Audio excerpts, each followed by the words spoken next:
I'm not going to start talking about the material yet because we're trying to wait 5 minutes because I know a lot of people have a long way to go. But given the time that we've got, I just want to talk about the mechanics of the course. I'll remind you that the SPLS will be open until the end of the day Sunday, this coming Sunday, to fill out. And I will encourage you to do so and be free with your comments and suggestions, etc. There. I also want to remind you that the final exam is next week. And unlike the other exams in this course, you have to take the final exam at the prescribed time, which I believe is Wednesday at 10 o'clock. Check the D2L to be absolutely sure. You will again take it through D2L, but you have to start pretty promptly at 10. I think it might shut you out if you're more than 30 minutes late or something. Good. I'm sorry, say again. Well, I don't know if it was a fluke, so there was like another one that opened at 3. Is that for if you have a quiz that opened at 3? Yeah, it's like on the 10th? On the day of the final exam. Sounds like a mistake, but I believe the prescribed time is 10 o'clock, and I feel compelled that I have to offer it then. So I'll check that out. Thank you. Don't know how. Yeah. And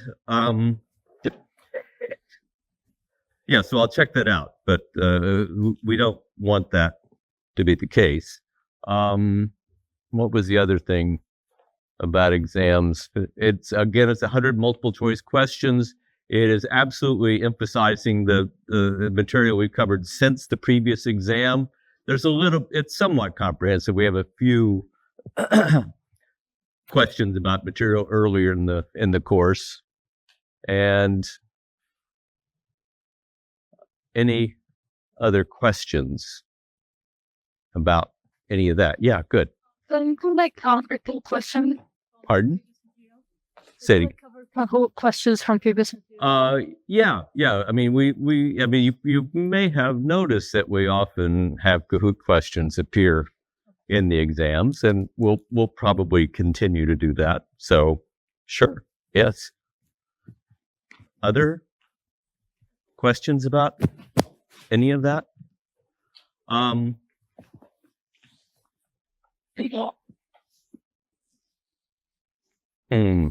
Okay. I'll wait another few minutes. Tone, did you have a question? This is I'll be just curious. You have any favorite if I have any favorite Christmas movie?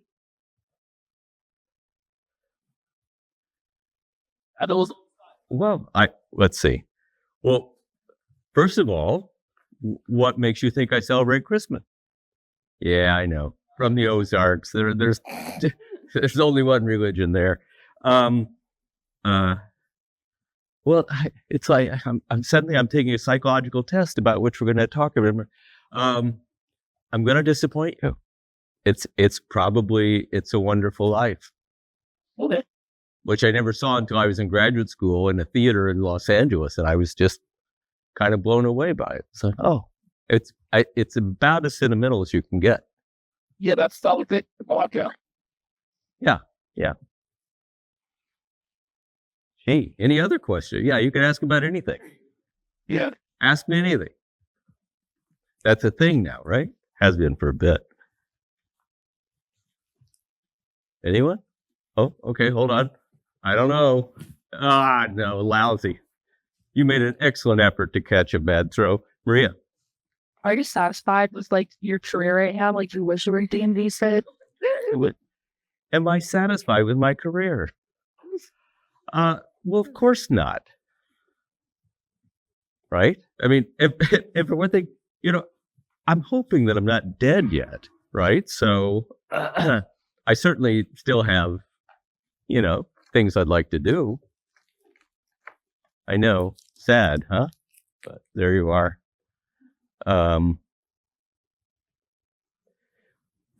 Having said that, I will say that the older I get, the more I realize how unbelievably lucky I've been pretty much my whole life. I don't know anyone who's had as many lucky breaks in their career as I have had.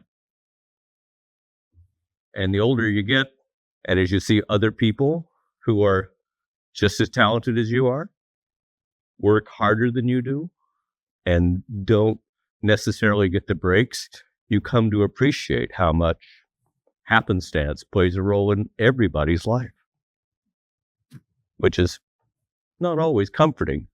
Justin? Is the only one that sees these? That's a great question. I don't think so. No, I think other administrators could look at them, and maybe I'm giving something away. For years now, I've been posting mine online, so anybody can read them. They're anonymous. It is. Okay, Allison? What do you do for fun?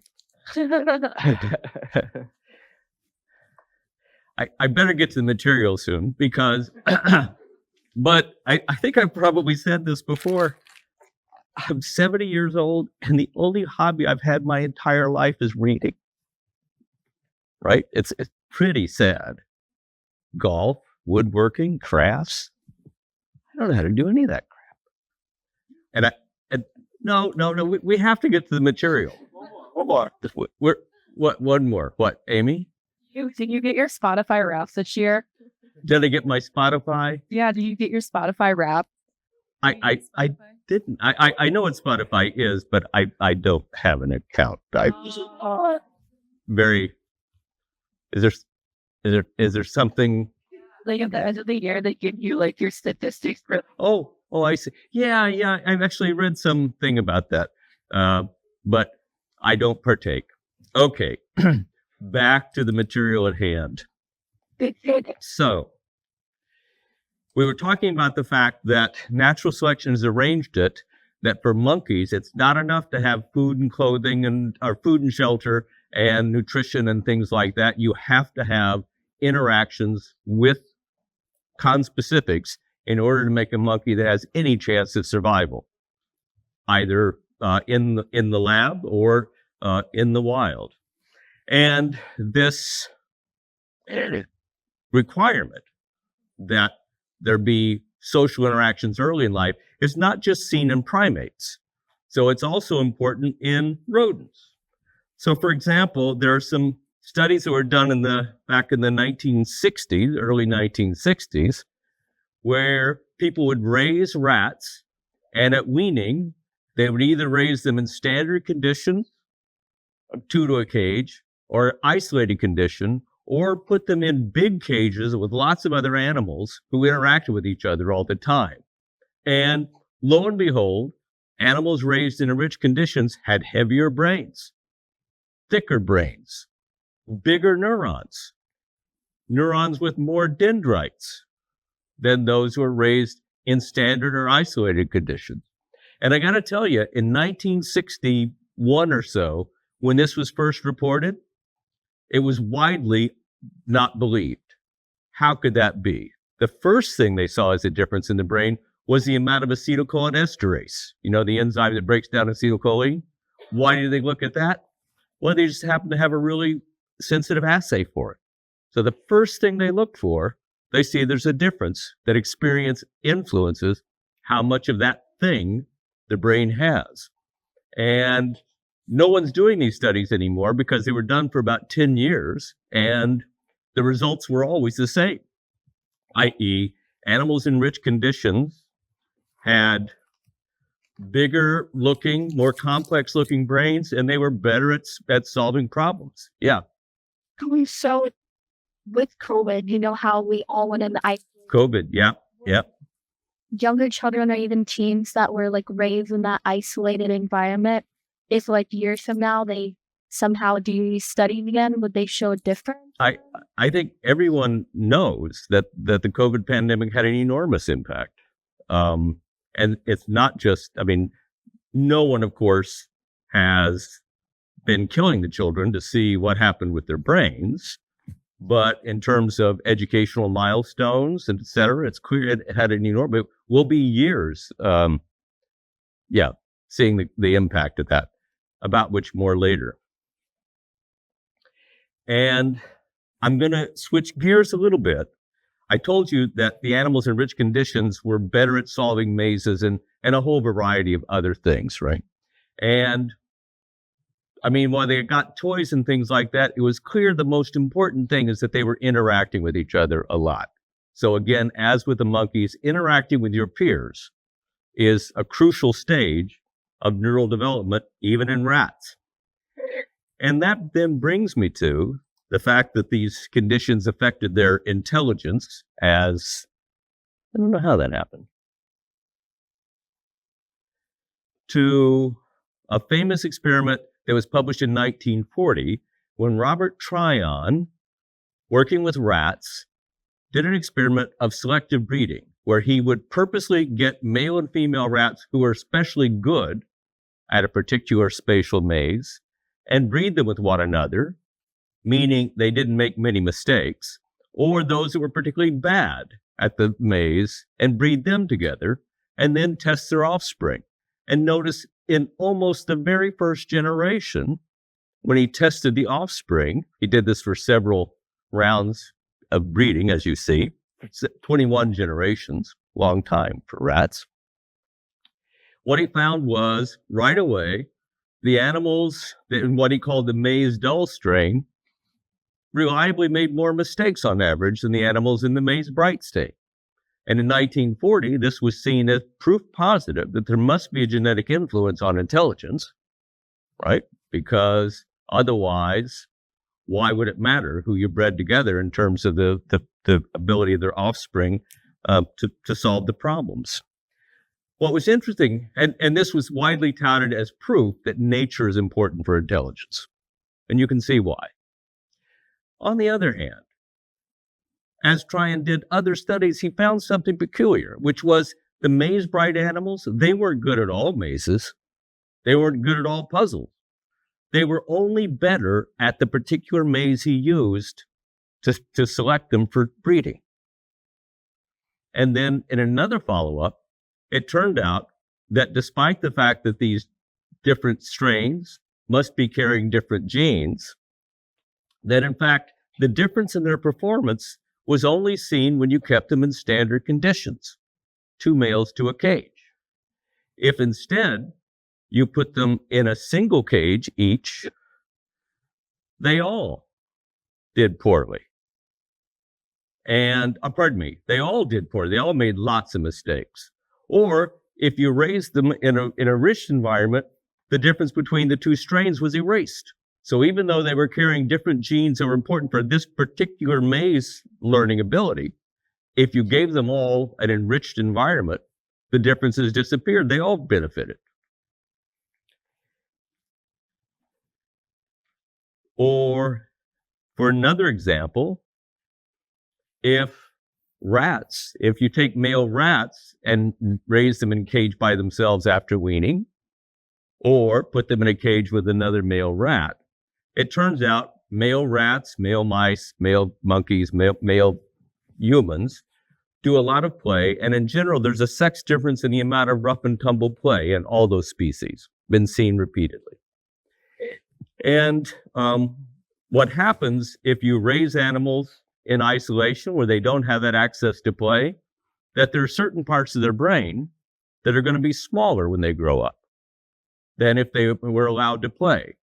As I said before, play is not just play. Play is important. And it just so happens this is the part of the medial amygdala that is important for detecting pheromones from other animals. And lo and behold, these males raised in isolation, when they grew up and you tested them to see whether they were sexually aroused by the odors, the pheromones from females that were in estrus, it turns out they showed a deficit in that. And once you put them in with a female, it took them longer to figure out how to mate than the animals who had been playing, not with females, but been playing with other males. So all that sniffing around each other's mouths and anuses and stuff like that rats do all the time when they're playing, that wasn't just idle play, right? It was serving a function. Or for another example, it's not just rats, but in mice too, it's clear that social stimulation is playing an important role in myelination of all things. So in these experiments that are talked about in more detail in the book, You could look at animals who are raised in isolation or enriched conditions or regular conditions. And it turns out, compared to the other two conditions, animals raised by themselves are a lot lousier at certain learning tasks. And then they asked, well, how much myelination do we see in their brains? And it turns out the animals that were isolated also have less myelination than the animals in the other two groups. And so, well, how would that happen? What is it about the experience that affects myelination?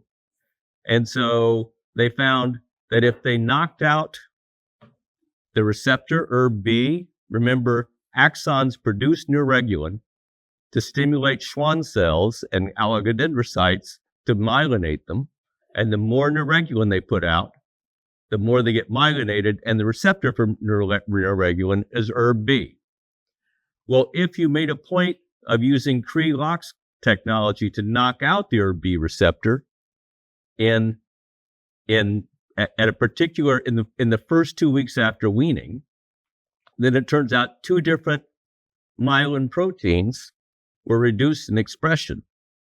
Or if you looked at them, it turns out that when you knocked out the ERB receptor during that particular period when play is at its highest, that the animals that had that knocked out didn't do as well, weren't as good at the task.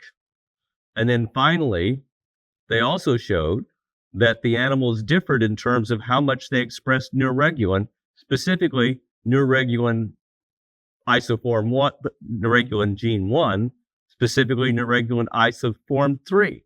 If they're raised in isolation, they don't express as much neuroregulin, they don't stimulate as much ERB receptors in the glia around them, and they end up with less myelin.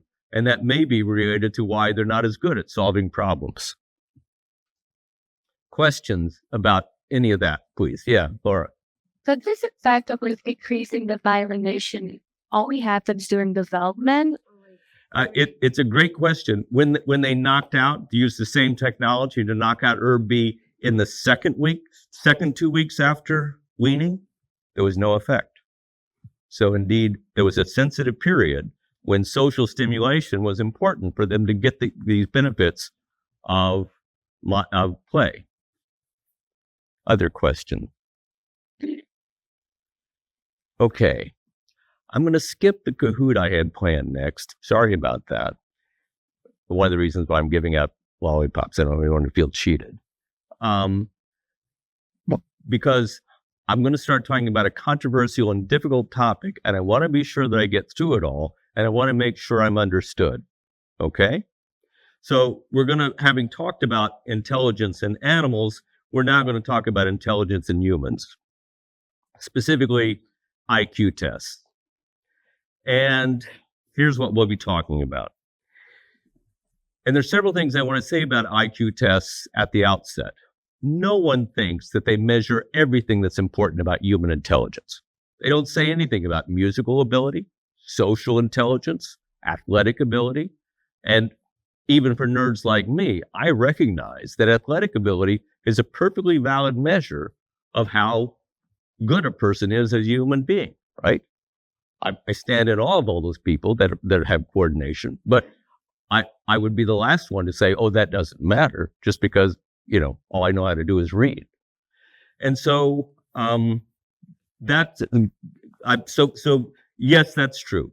Also, there's no such thing as a culturally unbiased intelligence test. It just can't be done.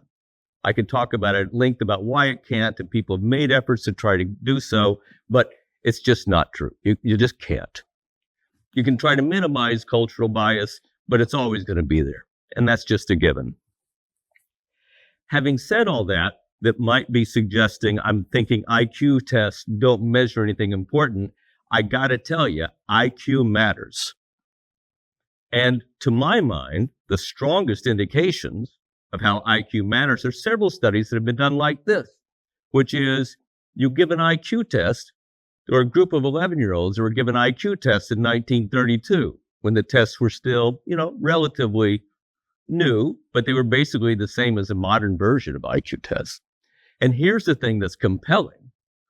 On average, the kids with higher IQ were more likely to be alive 50 years later. Or in another study, the kids with a high IQ would spend less time in the hospital over the next 50 years. What does this tell you about what IQ is measuring? To me, at least, it seems to suggest that the kids with a higher IQ have had a pretty good start in life. Yeah, maybe they've got some good genes, but also they probably weren't malnourished. They weren't exposed to very many diseases. They weren't exposed to very many toxins. They weren't exposed to very many parasites. Those are all a great way to get started to have a long, happy, and healthy life. Questions about that?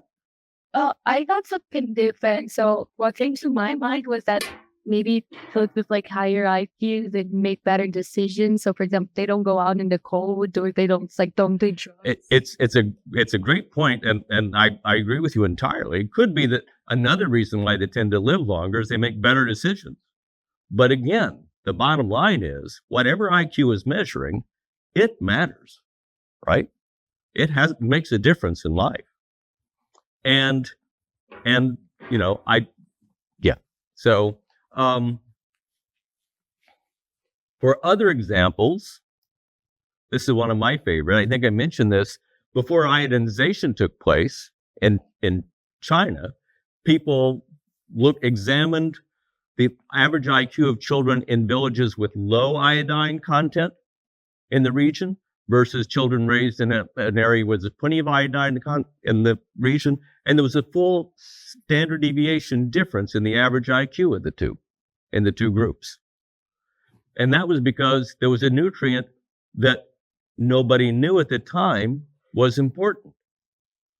But once they started using iodinization in the salt, the kids that had scored poorly in the one village, in subsequent generations, their IQs went up and ended up being equal. So here was a part of the environment that people weren't aware of that was having a profound influence on IQ scores.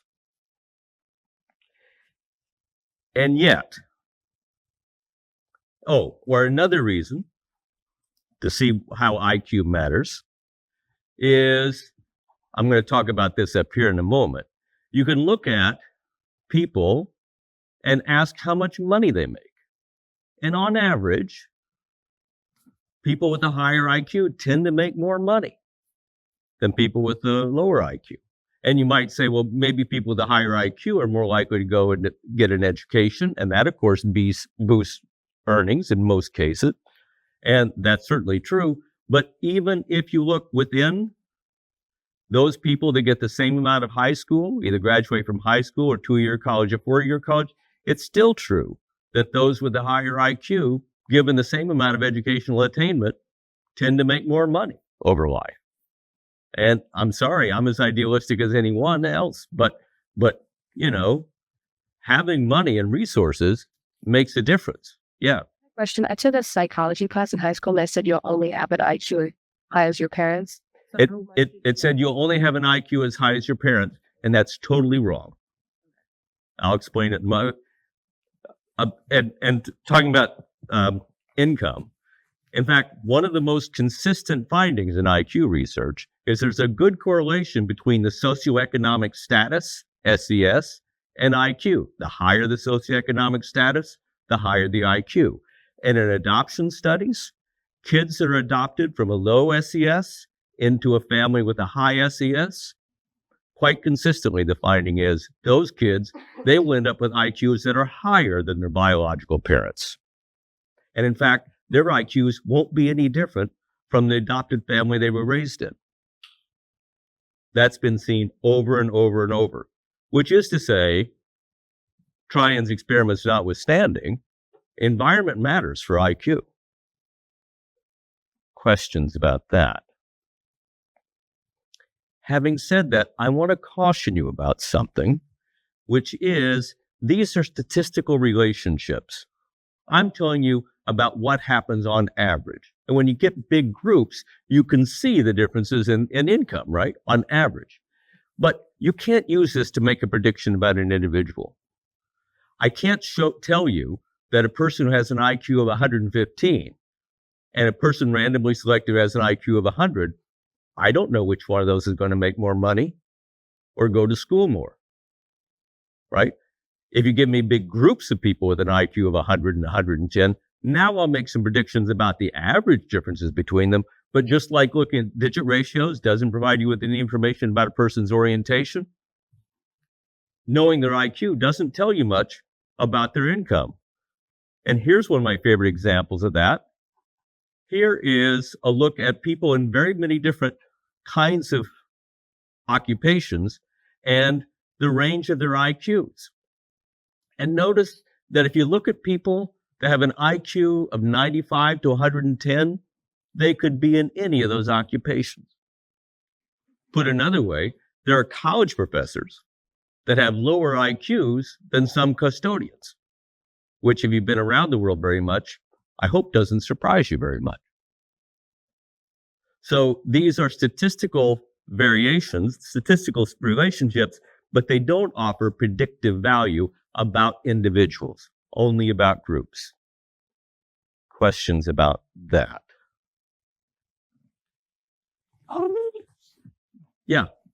So, other than looking at the adaptation, with pitch, but I think about, I get from the historical context for how IQ had been applied and rate keeping. Yep. So, would you also, I guess, compare that to those type of comparisons where you're not necessarily singling out an individual in a particular group, but it's the IQ of a group of people was this based upon race? Well, don't steal my thunder. Of course, that's where I'm going. And this is why I'm trying to be careful to make sure I'm not misunderstood. Questions about any of this so far? Because now I'm really getting close to the third rail. Okay. And I don't want to be misunderstood.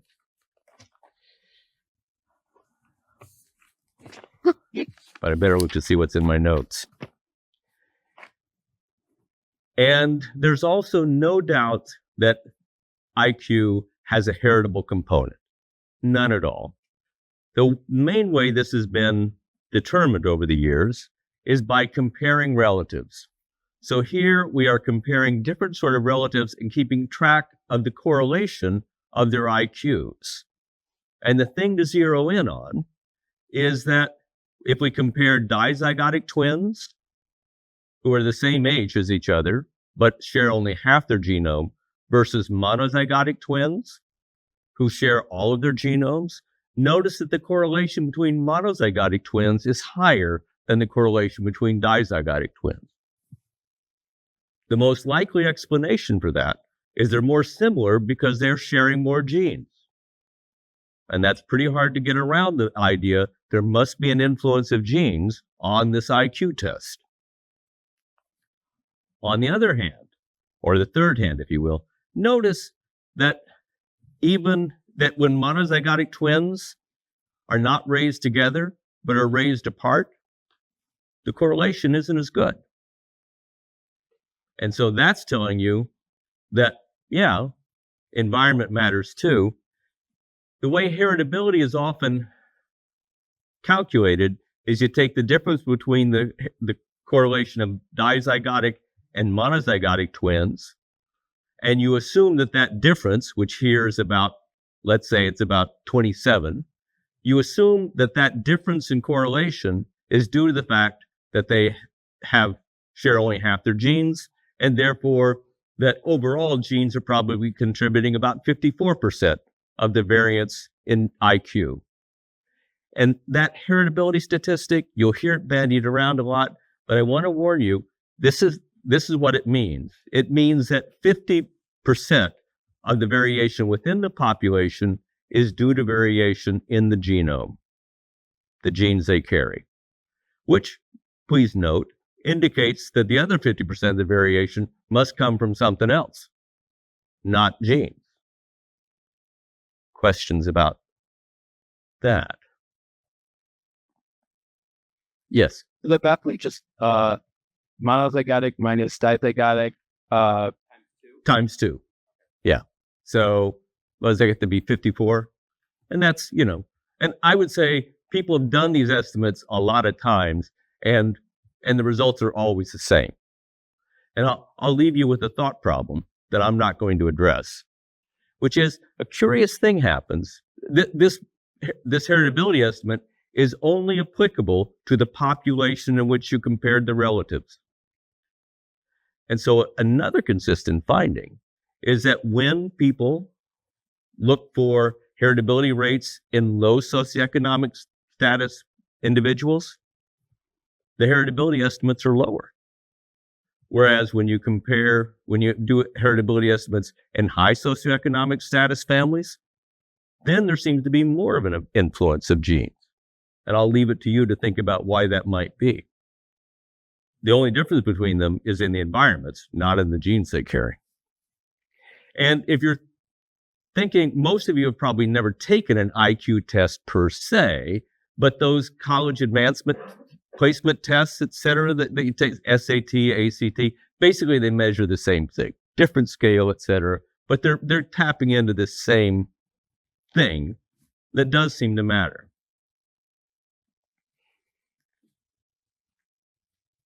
Now, here's an interesting thing that you probably don't know about IQ tests that is very compelling, which is IQ tests, starting in the 40s at least, IQ tests do not measure mental age divided by chronological age. Okay, in the 1920s, that's what it meant, but they gave up that crazy idea a long time ago. What IQ is measuring, the number that comes out, is one that has been statistically manipulated. They take the average score on these various problems and they statistically manipulate them so that the average will always be 100 and the standard deviation will always be 15.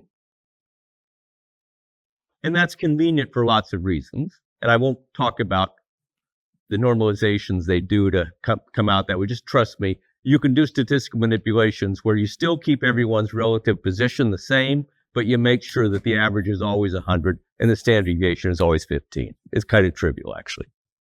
Okay. But here's what you probably don't know, which is over the years, they've had to consistently change the scoring to keep the average at 100. Why? Because across generations, people keep getting better and better at these tests. It was a psychologist named James Flynn who first noticed this, and it's been called the Flynn effect. And there are times when it's really quite striking.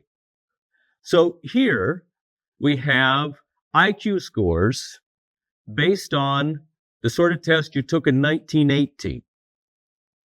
And in 1918, an IQ score of 125, which would suggest one that's almost 2 standard deviations above the mean.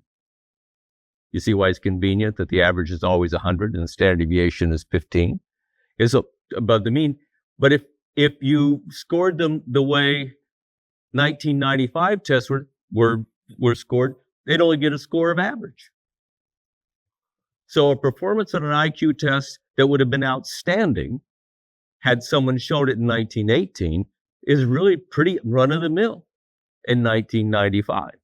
And there are other examples here. This is just pointing out that if you look at the various scales of the IQ tests and don't normalize them, that the average population performance has been continually going up every year as long as IQ tests have been around. And I'll point out, it's about here when the scoring got standardized and IQ tests got a lot better. Questions about that? Flynn has offered lots of explanations for it. His belief is that the reason people score better on these IQ tests is because they're smarter. And specifically, they're smarter on the sorts of ways in which that IQ tests are measuring. That is, they're better at high-level symbolic understanding of the world. Think about the effect of media, right? First, newspapers, then radio, then television. Oh my God, the internet. In each of these cases, we have and remember, at the beginning of the 20th century, the average American lived on a farm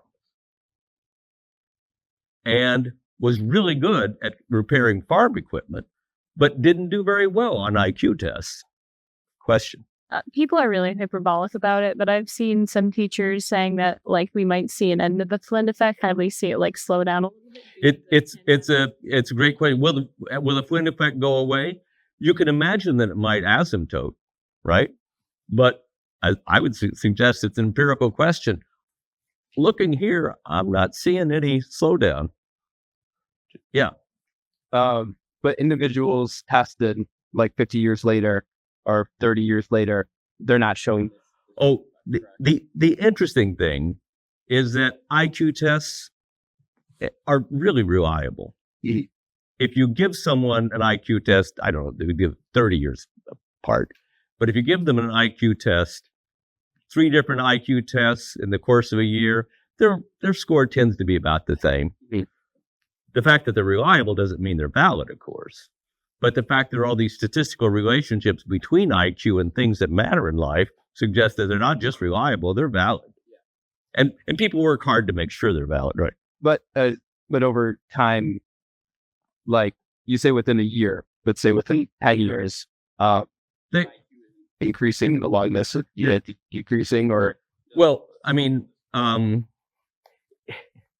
can't get into the weeds here. It depends on which part of IQ tests you're talking about. If you're talking about the ability to solve new problems, I'm sorry, you're already kind of on your way down. But if you talk about crystallized intelligence, how much stuff people know, I'm sorry, I've left you all in the dust. And it's just because they've been alive longer, right? Crystallized intelligence tends to get better and better. This is why I'm so good at crossword puzzles. And trust me, I'm almost certainly better than you are at it, right? What did I do to get that way? Oh, I stay alive, basically. All good points. Okay.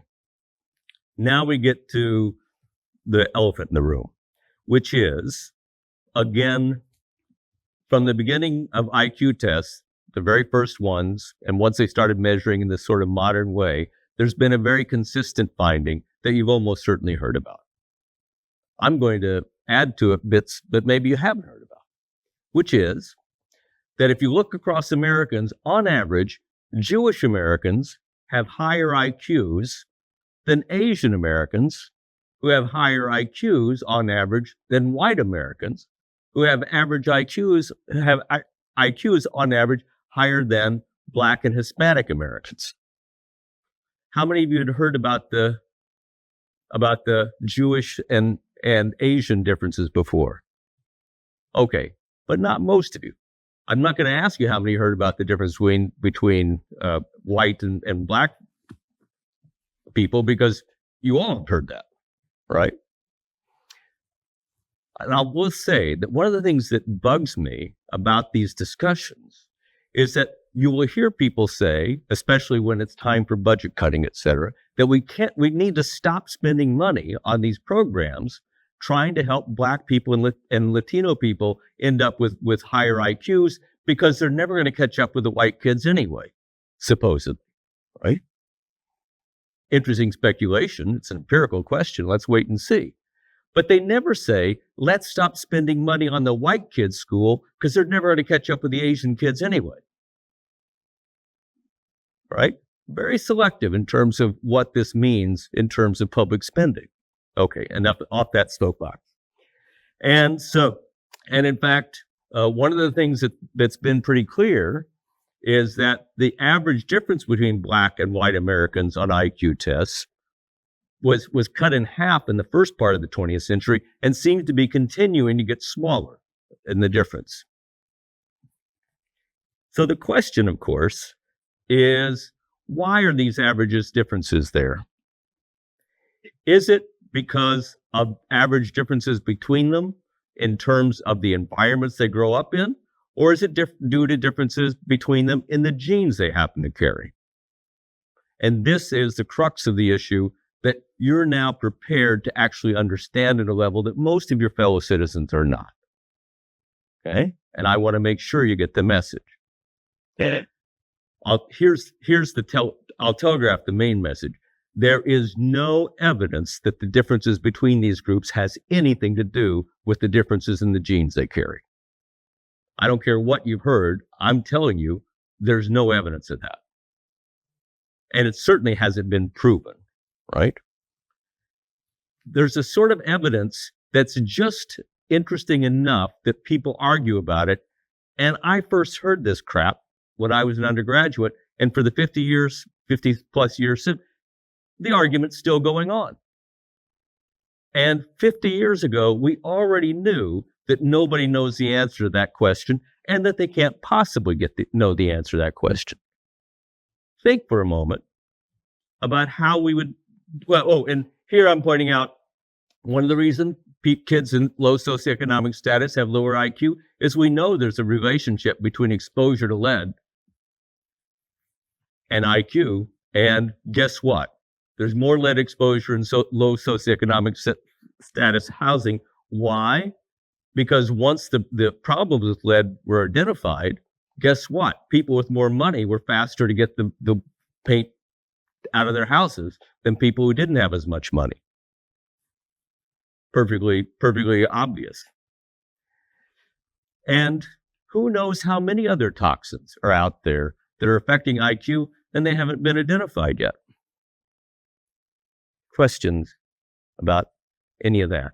And now, going back to those differences, again, I want to warn you about the differences between statistical associations and making predictions about individuals. If all you know about a person is the color of their skin, you know virtually nothing about their IQ. Put another way, there are millions of Americans with very dark skin who have a higher IQ than the average white person. These statistical relationships, they carry no predictive value for individuals. So far, so good. Questions about that? Yeah, Sam. Yeah. Pardon? The difference in IQ between this is just not the same relationship you see with socioeconomic status. The difference, the difference between races, is it greater or less than the difference in socioeconomic status? Is that what you're asking? I mean that to say it's in the same range. And of course, what people have tried to do is to equate various races and that they have the same socioeconomic status and try to see if the differences still persist, right? You can imagine doing that sort of thing. But there's a problem with that too, which is that knowledge within a family, prosperity within a family, tends to spill over from one generation to the next, right? And so it's not easy to control for that. I will say that we, of course, know how to answer the question and have a definitive answer, right? How can we answer the question whether these differences between races have anything to do with the genes they carry? I mean, really, it's simplicity itself. You might wonder why no one's done it.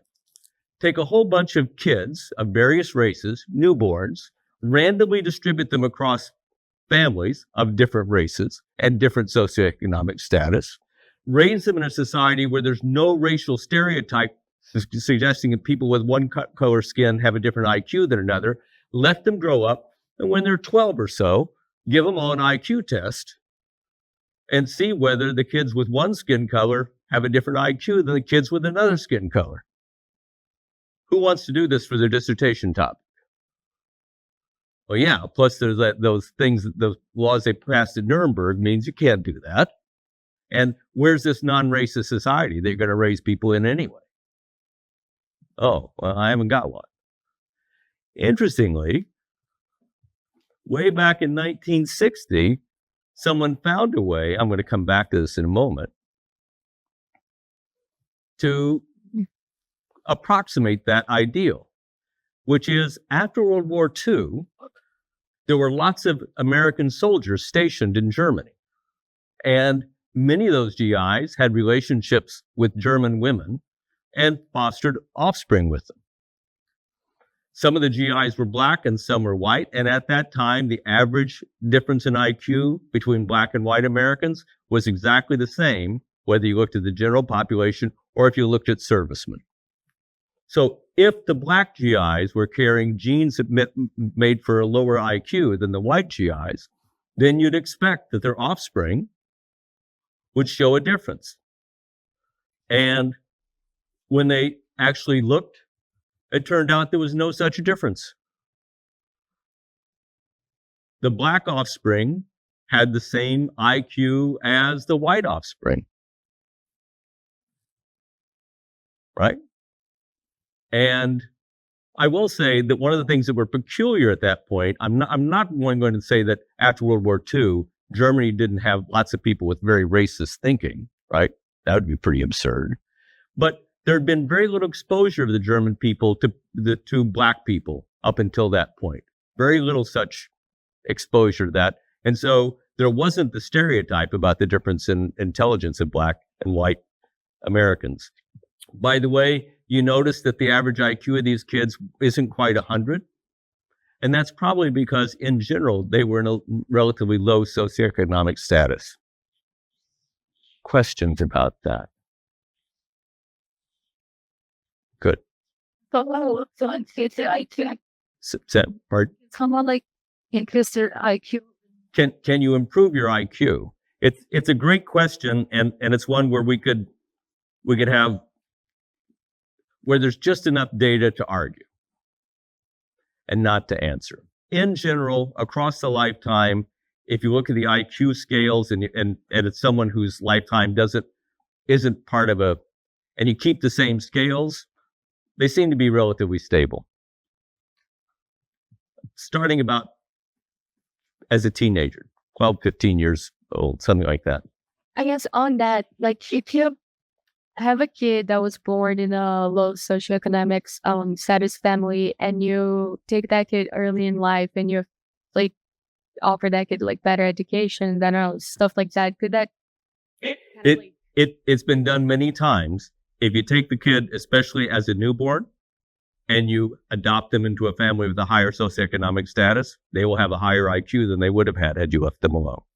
So, i.e., they will have a higher IQ than their birth parents, and they'll have an IQ that's not significantly different from their adopted parents. So we already know the answer to that, right? Absolutely, early life experience influences IQ. Is that a better way of getting it at your question? well, what about like those kids exposed to lead early in life? Can you ask that? Well, I mean, you might ask why the low socioeconomic status kids, had they been left alone, would have a lower IQ. It could be that one reason is because they were more likely to be exposed to toxins like lead. So would you be able to rescue that? In general, if you keep them from if you stop the intake of lead, their IQs do improve. Yes, it's relatively modest, and don't even get me started talking about Flynn. I'll just assure you that had that problem with lead in the water, it would never have happened in Ann Arbor. Yeah. Is IQ have any correlation with like mental health illnesses? Does IQ correlate with mental health illnesses? Not really. There's one thing you have to deal with is people with very low IQs, right? Not in the range we've been talking about so far. In general, they tend to have developmental disorders that have a big impact on their health. And so they do not. They are not as healthy and they don't do as well. Interestingly, if you exclude those people and instead of asking how much money do you make or how much education you get, it turns out after that, the correlation between IQ and happiness or life satisfaction goes away. The only way you'll see significant correlation there is if you also include those developmentally disabled kids who have lots of health problems. After that, no. Tell me how happy two people are, and that person's a lot happier than this person. I don't know anything about which one has a higher IQ. I mean, not just that it's a poor relationship. I mean, there's no relationship. Having never read the bell curve, Oh, I'm going to talk about the bell curve. Do you think it's beyond the pale? Like, You guys keep trying to steal my thunder. Okay. How am I doing? Yeah, I better. Okay.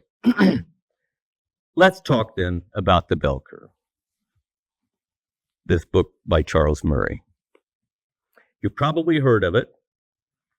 He wrote this book, I forget, some time ago. And you know what? Every 5 to 10 years, he writes another book and it's got a different title, but it's the same old message.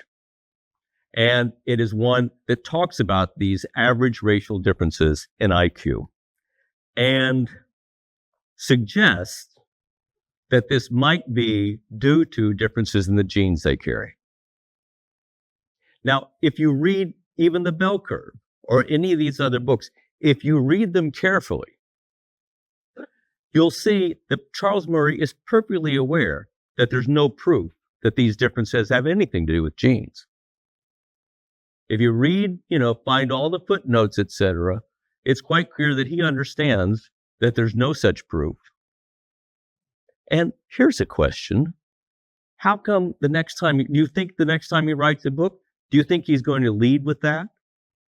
Do you think he's going to put on the back of the book, there is no evidence that differences between races in IQ has anything to do with the genes they carry? Of course not. Why? Because his fans won't buy that book.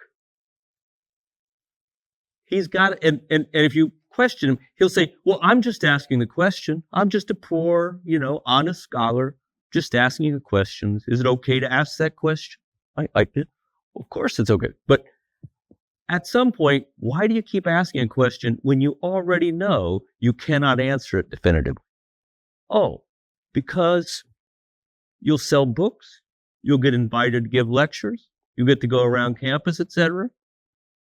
Right? And by the way, he doesn't work for a university. He works for a conservative think tank. If he were to put up that at the beginning of his book, they'd fire his ass.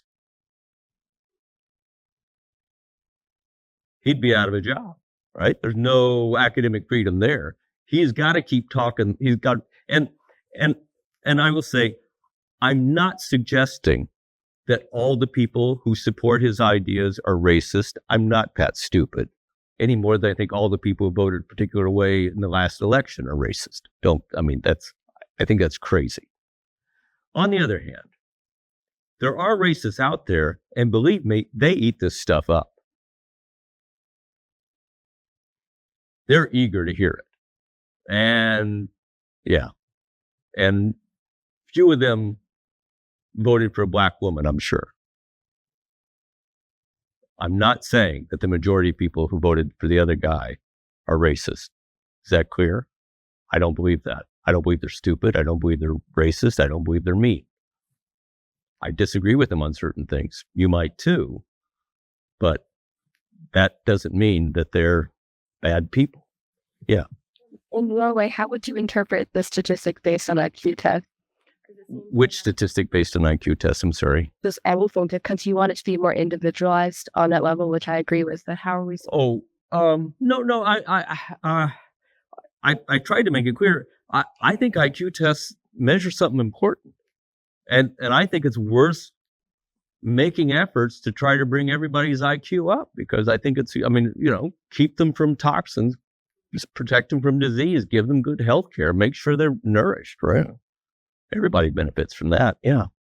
So, how, based on all of this, have there also been studies done on, the difference in IQ based on, gender or anything like that? Different. No. There is normalization like that and there was a time when, there was and in general, in general, women do better on tests of verbal ability than men on average.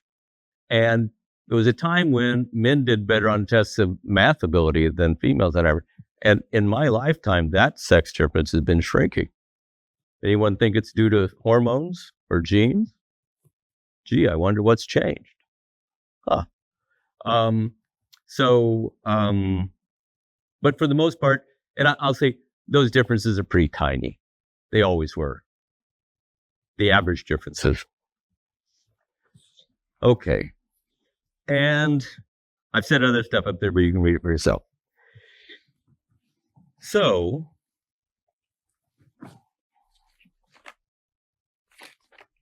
let me make sure I'm not going to skip too much, and I am concerned about time. So here's a funny thing that happened in this century, which is we've gotten better and better at finding various parts of the genome that associate with traits. So genome-wide association studies, GWAS, are ones where you take a big population of people, you study their entire genome, and you ask about traits they might carry and see if there's a correlation that there are certain sites in the genome that are often co-vary with certain traits. Everyone get the idea? And these studies have been enormously successful in many domains, specifically in single gene traits. So there have been instances of hereditary blindness that have been identified for GWAS where no one had any idea that gene caused blindness, right? So for single gene traits, they are incredibly important. But most traits that we care about are not single gene traits. They are so-called polygenic traits. And there's something interesting about these traits. Before talking about GWAS studies of IQ, let's talk about GWAS studies of a physical trait, specifically human height. How many of you think there might be a genetic effect on physical height? Is there anyone who thinks there's not likely to be one? Yeah, get real. Well, you can do these GWAS studies, and it turns out there are thousands of different sites in the genome that co-vary with height. Okay, that's too many, but how many have a big effect, like a whole centimeter or so? There's over 150 of those. Query 1. Oh, and by the way, why is human height distributed in a normal so-called bell-shaped curve? Because what are the odds that anyone's going to get the tall version of all 150 genes? It's probably never happened in the course of mankind. The odds are just too small. Or get the short version of all 150, although I feel like I got pretty close. So, and so here's my question for you. If you had to guess, which trait is likely to have lots of genes affecting it more? A physical trait like height or a psychological trait like IQ? What's your guess? Yeah. I mean, there's so many genes that are involved in brain development, right? All those transcription factors we've been talking about and all their, et cetera. And you know, they're of the 10, 15,000 genes that we carry, there's thousands of them that are only expressed in the brain. Well, a funny thing is happening with these GWAS studies, which is, I think many people thought, oh, we're going to identify a gene that's really associated with IQ. And now we can ask, do certain groups carry more of these genes than others? Right? You see the logic? Wouldn't that be kind of cool that you could at least test the question? Except it turns out it's been a bust. First of all, these studies are less powered than studies of height because it's harder to get a big population where you know the IQs of everybody. Everyone see that? So you don't get as many chances to find significant associations. But in one study where they got lots of folks, they identified a total of 8 loci that were important for IQ, that co-varied with IQ. And when they did the calculations, they calculated that if you put all of them together, they accounted for 8% of the variation in IQ. And you cannot imagine how disappointed the people were. And so you'll find papers out there where people are saying, wait a minute, comparing relatives told us heritability was like 50%. How come we can't find these genes that we were so sure were going to be there? So you'll see papers talking about missing heritability. Well, maybe the heritability isn't missing. Maybe comparing relatives exaggerated how much there was. Maybe it's not missing heritability. Maybe it's phantom heritability. And, there'll be, and there have been other GWAS studies, by the way, where it didn't replicate. It wasn't the same sites in that group versus others. So there's also going to be a problem with reliability of these results as they come out. And my guess is the reason people can't identify a small number of genes that are having a big effect is because the number of genes that have an effect is thousands. And if that's the case, you're not going to identify. I mean, a gene where if you get this allele, you'll have an IQ 15 points higher than that allele. Get real. No such beast. So far, so good. Now, it turns out that here on this campus, we have a professor, a former vice president for research, who has a little business on the side, which is parents who are getting IVF, in vitro fertilization. His business will offer these parents a service for a fee, of course, which is, you've done the IVF, you've got 12 embryos, and you've got to decide which ones to implant. Let us look at the genome of each of these 12, and we're going to tell you which one's going to have a higher IQ. Now, given what I just said about GWAS studies, yeah, you should be looking at me like, wait, what?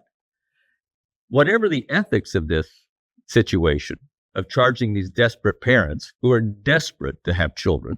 Well, by the way, on Netflix, there's a great film about developing IVF called Joy. If you haven't seen it, go see it. It's really quite great. Anyway, so you'll say, well, pay us a little money and we'll tell you which one's going to be smarter. Whatever you feel about the ethics of this situation, you got to admire the business plan. You take the money, you tell them use those 3 embryos, not those 3. They implant them in the mother. The baby grows up. You wait until they're 12 years old or so, and you give them an IQ test. What if the parents give them an IQ test and they're all 100? What are they going to do? They say, hey, you steered us wrong. This kid's not all that smart. And Dr. Shu says, well, have you used the other 3 embryos, the IQ would be even lower. How would you disprove that? Oh, well, that's easy. Go to the IVF facility, thaw out the other 3 embryos, put those in the mom, wait another 12 years, and test her IQ and see, okay, how good was the prediction? Again, a pretty lousy dissertation topic. So the business plan you got to admire is charging people money for predictions that cannot possibly be disproven. And here's the thing that frightens me. It's perfectly legal. Well, another group said, wait a minute. If you want to test the feasibility of these sorts of approaches, let's do something interesting.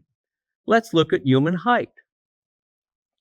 We have much better GWAS studies of human height than we do for IQ. Much better. Because, I forget, taken all together, those 150 sites, they account for about 25% of the variance in human height. Okay? Much more closely tied to the genes that we identified. So in this study, they took a large bunch of, I think, Jewish families that all had a lot of kids. And they did genome analysis of all the people in the family, and using the latest GWAS studies, they predicted which one would be the tallest, given the genes they happen to inherit. And here in this chart, the predicted kid is in red, compared with their parents that are in green, et cetera, and their siblings, right? So you see they purposely, and they've been arranged here from the shortest height in the family to the tallest height in the family. And look at this family, where the kid predicted to be the tallest is in fact the shortest. And in fact, if you look through it, it turns out that the kid predicted to be tallest actually is the tallest about 25% of the time. If you wanted to pay some folks to tell you which embryo would be taller, you're much better off paying them to tell you which kid will be taller than which kid will be smarter. But you're going to be wrong. They're going to be wrong 3/4 of the time. And this for a trait that we know is closely tied to the genome.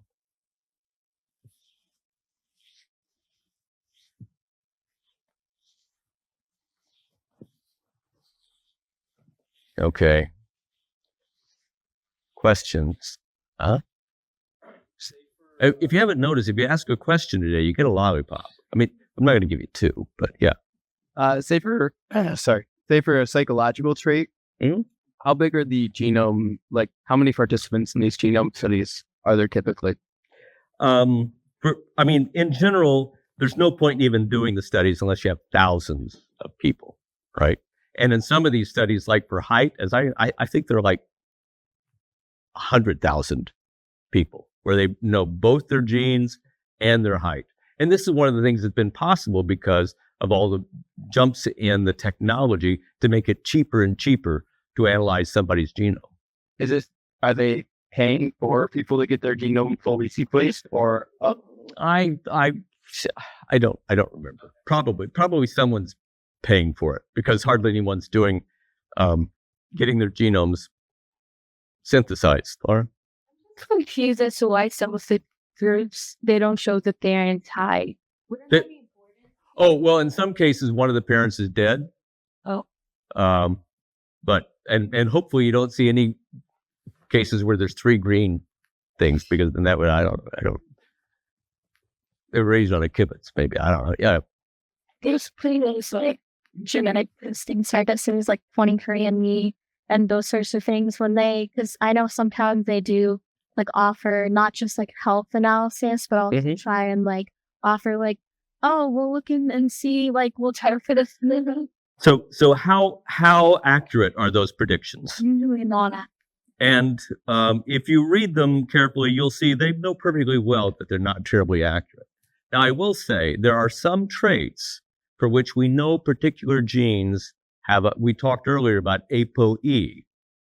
There are 4 alleles. And we know that if you happen to get the ApoE4 allele, especially if you get 2 copies, your risk of getting Alzheimer's is much higher than if you got no copies. Not 100%, and plenty of people without the ApoE allele get Alzheimer's, there are things like that and I will say for IVF, again, for single gene traits like Tay-Sachs disease or diabetes, certain kinds of diabetes, things like that, they work, right? That's brilliant to do that. If you know that you're carrying traits that are that could end up with a kid that has a pretty miserable life, they're brilliant for that. Sickle cell anemia, right? I mean, you can think of lots of examples. So again, we know that that's a valuable service for single gene traits. There's no evidence that they have any value for polygenic traits like height, much less IQ. I'm going to skip the Kahoot because I want to talk about the epilogue. So here's what we found out so far. That the first stage is of putting a brain together, which is what you have to do to make an organism that's going to have any chance to reproduce. The first stages that I happen to divide into the first 8 chapters of that book, they are all ones that can't come into play before there's any such thing as experience, because there are no sensory organs that are working, right?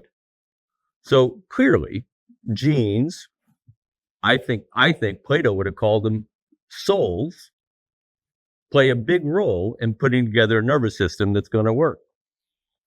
And then the empiricists came along, and what we found out in chapter 9 and 10 is that genes alone cannot make a nervous system that will work.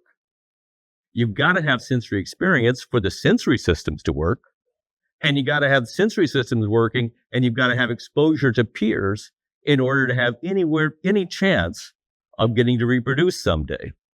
And A long time ago, natural selection arranged for this, and think of it as a way of imparting more information into the brain than you could possibly encode in genes.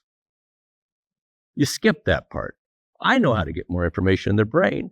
I'll make it so that their sensory apparatus detects what's happening in the world around them and puts the brain together in such a way as to be really good at detecting the right things and make the brain more complex. And once you have the individual being exposed to social stimulation, right, now you can even shove into the brain information about what happened 30 years ago or what's likely to happen 10 years from now, right? So now you're putting more and more complexity in there, and this is how you make a really elaborate brain. Well, a few hundred years after the empiricists, there was a German, well, I guess we would say a German philosopher, Immanuel Kant, who tried to reconcile these two viewpoints. The rationalist view, Plato and Descartes, that there's a soul that tells you, what the world is like, and the empiricists who insisted that all information has to come through the senses. And Kant, who knew nothing about the developmental neurobiology we've been talking about, he went to a lot of trouble and did a lot of work and did a lot of logic and realized that there was a way to reconcile them. By the way, Kant's an interesting guy. He was from a pretty modest family, and he went to school, and he loved learning, and he loved Latin, and he became a teacher, and there in the town where he was raised in. And apparently he was a very successful teacher, because in those days, the only way you got paid is students were willing to pay you to listen to you, right? I mean, that day, here's the money. And his lectures were always full. You wouldn't know it from reading his books, at least not in translation, but apparently he was a great lecturer. Writing, I got to tell you, I find it pretty darn dense, okay? Your results may vary. But he pointed out that both are right in a way. And he said the way to resolve this problem is you need to realize there are some pieces of information, some knowledge that we know a priori. How much is 2 plus 2? No matter where you are, you know it's always going to be 4, right? On the other hand, some information you can only know a posteriori, which is it raining outside? I don't know. Let me go look. You can only confirm empirically, right? And I'm not going to reconstruct all of his reasoning, but he pointed out that there are certain pieces of knowledge that you cannot be taught, that has to be present a priori. And these are the concepts of such concepts as time and space and cause and effect. Imagine, to go back to Plato about how could you teach someone anything if they know nothing, how would you explain anything about time or space to an individual who has no idea that there's a there and a here, right? It can't be done. If they don't have some concept of space, you're not going to teach them about it. Likewise, about time. If they don't understand that this is one time point and pretty soon there's going to be another one, how are you going to explain that to them? Or cause and effect, that when this happens and soon after that happens, that there's a cause-effect relationship between those two instances, or at least potentially so. And Kant concluded that he called these transcendent properties. He concluded that these properties of this kind of knowledge about the world have to be present as an integral part of our cognitive apparatus. They've got to be there from the first place. Otherwise, you wouldn't be able to build on it any. And think about the things we've been talking about. One of the most compelling findings in the neurosciences are all these topographic maps of a sensory array, like the eyes or the touch receptors, that keep their point-to-point relationship and go into the brain. These topographic maps, notice they are an integral part of your cognitive process, your cognitive apparatus, And they have embedded within them the concept of space. There's no way around that. Everyone see that?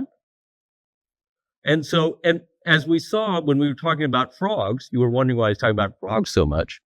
You know, the beginnings of the topographic map are encoded in the genome, right?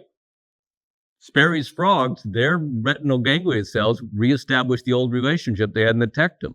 So their genome had already told them how to get the topographic map roughly there, or put another way, their genome already had the concept of space embedded in it. But we also learned that Locke was right too, because that rough topographic map will be worthless without early sensory experience, refining it and making it usable. Likewise, Kant said time has to be a transcendent property. And I think maybe I'm going to skip this because I'm worried about time myself. And if you think about it, everything you've learned about the neuroscience, things as simple as when does a neuron fire? Notice that when a neuron fires, right, if there's one little EPSP and then a few seconds pass and there's another little EPSP and then seconds pass and another, you know the result. That cell will never fire. Every neuron has embedded in it the importance of temporal summation. That it's when several EPSPs arrive at in close temporal order that the cell might fire someday. This concept of neural physiology is so basic that you might not have even thought about it. But here again, it's got to be present. And so the very neuron, its very neurophysiological function has embedded within it, as Kant predicted, the concept of time. And as for cause and effect, you know, Hebb came up with all those, the Hebbian synapses. He was trying to explain classical conditioning. How could it be that when you hear the sound of bell, and it's followed by food often, that eventually you start anticipating that food powder is going to get in your mouth every time that bell rings? Right. And it turns out, I'm not going to go over it much, but it turns out that's an instance of Hebbian synapses that combine in the cerebellum those two things, the bell ringing and shortly after the food powder, and strengthens synapses in a Hebbian fashion so that eventually the bell ringing causes the dog to salivate even if the food powder doesn't show up. Now, you might argue that that's not really a good cause and effect relationship. We can be tricky and cause the dog to get fooled. But in the real world, most of the time, when two events happen and one reliably follows the other, we are designed to notice that and work on it and encode it in our brains, at least for a while.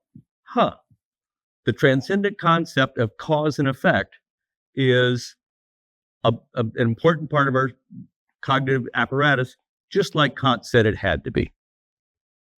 Now, here's the thing that's interesting. Why do I keep talking about philosophy when the course is supposed to be about neural development? Well, I would argue that these philosophers were developmental neurobiologists and they didn't know it.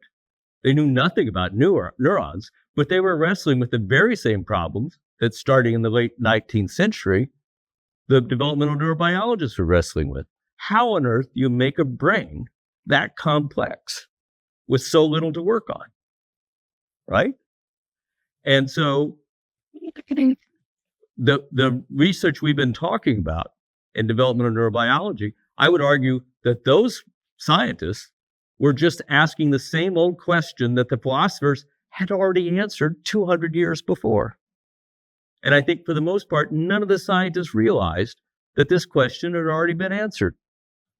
Because you had plenty of people saying, no, it's nature. And other people saying, no, it must be nurture. And it's like, where have you people been since 1770? What have you been doing? How did you not notice this? And of course, this whole debate is really, once again, about nature versus nurture. How much of what we do is a result of the genes we inherited, and how much of it is due to the environment that we were raised in, right? That same old, and when Kant published The Critique of Pure Reason, he already answered the question, which is both. Not just that they both contribute, but both are required in order to make a brain. And yet, I wish I had $1 for every time I've heard someone say, well, the nature-nurture debate is over. We all know that both are important. And yet, people keep bringing it up. Charles Murray's making a myth, suggesting maybe one's more important than the other. It's kind of discouraging, right? That we have to keep having the same argument over and over and over. Well, of all your citizens, all your fellow citizens, of all the people in our country, surely the people who had the best understanding of why both are not just having an effect, but are both crucial, are surely people who understand developmental neurobiology. You understand why the genes had to be there and why the experience had to be there, right? In a way that your fellow citizens, for the most part, don't. So I'm hoping, to some extent, this whole course and that whole book was just trying to make sure you understand this. I don't know that it will make you happier. You might find it kind of frustrating as you grow older, but I'm hoping that at least you'll have a deeper appreciation for the world that you do happen to live in, and which, as far as I know, is the only one you're going to get. And I don't want to discourage you, but you'll be here for, a woefully short amount of time, even if you live to be 100. So you might as well get the most satisfaction, I hope, for understanding this world as you can. Okay, off you go. Don't forget the final exam.